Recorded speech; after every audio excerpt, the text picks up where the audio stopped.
పల్లెటూరి పద్ధతిలో నాటుకోడి పులుసు ఎక్కువ మసాలా వేయకుండా ఎగిసి కొట్టకుండా ఎలా పెట్టుకుంటామో చూపిస్తాను. ముందుగా స్మాల్ రిక్వెస్ట్ అండి, ఎవరైనా ముందుగా మన వీడియోని చూస్తున్నట్టయితే ప్లీజ్ సబ్స్క్రైబ్ చేసుకోండి. ఇంకెందుకు లేటు, వీడియోలోకి వచ్చేద్దాం. ముందుగా కట్ చేసి పెట్టుకున్న నాటుకోడి ముక్కలను బాగా కడుక్కోవాలి 2-3 సార్లు. నీట్గా క్లీన్ చేసి పెట్టుకున్న ఈ నాటుకోడి ముక్కలకు కొంచెం ఉప్పు, కొంచెం పసుపు వేసుకొని ఒక అరగంట సేపు నానబెట్టుకోవాలి. అంత టైం లేదనుకున్న వాళ్ళు దీన్ని మసాలాలు తయారు చేసుకునేటప్పటిదాకైనా సరే పక్కన మూత పెట్టి పెట్టుకోవాలి. 10 మిరియాలు, 2-3 చెక్కలు, ఒక 6 లవంగాలు, 4 యాలకలు, 1 టీ స్పూన్ జీలకర్ర, 4 టీ స్పూన్ల ధనియాలు, సగం నిమ్మ దబ్బంతా ఎండు కొబ్బరిని తీసుకోవాలి. గ్యాస్ వెలిగించుకొని బాండలు పెట్టి బాండలు వేడెక్కాక వీటన్నిటిని వేసి దోరలుగా వేయించుకోవాలి. అన్ని వేగిన తర్వాత తీసి మిక్సీలో మెత్తగా పొడి చేసుకోవాలి. ఒక తెల్లగడ్డ, కొద్దిగా అల్లంను పేస్ట్ చేసి పెట్టుకోవాలి. కూర చేసుకోవడానికి వీలుగా ఉండే బాండల్ని పొయ్యి మీద పెట్టుకొని దానికి సరిపడా ఆయిల్ వేసుకోవాలి. ఆయిల్ అయ్యాక కొద్దిగా కరివేపాకు, ఒక 2 పచ్చిమిరపకాయలు వేసి వేగనివ్వాలి. తర్వాత సన్నగా కట్ చేసి పెట్టుకున్న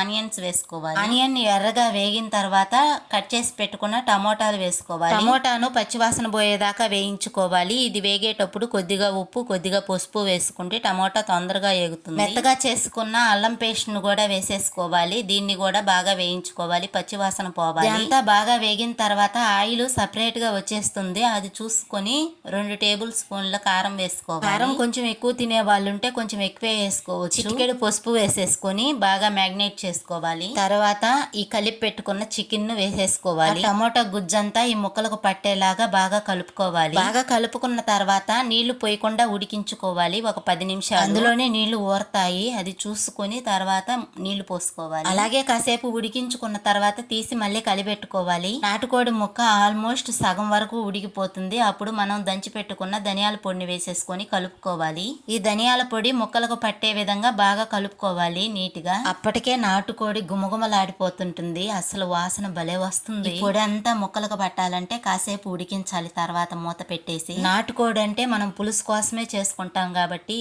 ఎంత పులుసు కావాలో అన్ని నీళ్లు పోసేసుకోవాలి. నీళ్లు పోసేసాక ఒకసారి కలుపుకొని మూత పెట్టి ఉడికించుకోవాలి. ఉడికించుకున్న నాటుకోడి పులుసును ఒకసారి ఉప్పు చూసుకొని, ఉప్పు గాని తక్కువగా ఉంటే కొంచెం ఉప్పు వేసుకొని కలుపుకోవాలి. చూశారు కదా కలర్ఫుల్ గా ఎలా వచ్చిందో నాటుకోడి పులుసు. చూస్తుంటేనే నోరు ఊరిపోతుందండి. చిక్కబడే వరకు మూత పెట్టి ఉడికించుకోవాలి. చాలా సింపుల్ గా పల్లెటూరు పద్ధతిలో అస్సలు ఎక్కువ మసాలాలు వేయకుండా ఒక్కసారి నాటుకోడి పులుసుని ఈ విధంగా పెట్టుకొని చూడండి, అస్సలు బోన్స్ కూడా వదలకుండా తినేస్తారు. అప్పట్లో మన అమ్మమ్మలు కూడా ఇలాగే నాటుకోడి పులుసు పెట్టేవాళ్ళు కదా. ఆల్మోస్ట్ నాటుకోడి పులుసు రెడీ అయిపోయినట్టేనండి. చూడొచ్చు మీరు కూడా ఒకసారి. పల్లెటూరు పద్ధతిలో నాటుకోడి పులుసు ఎలా ఉందో తప్పకుండా కామెంట్ చేయండి. అలాగే వీడియో నచ్చితే ప్లీజ్ లైక్ చేయండి అండ్ షేర్ చేయండి.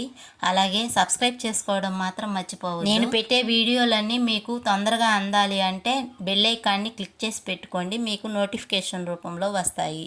ధన్యవాదములు.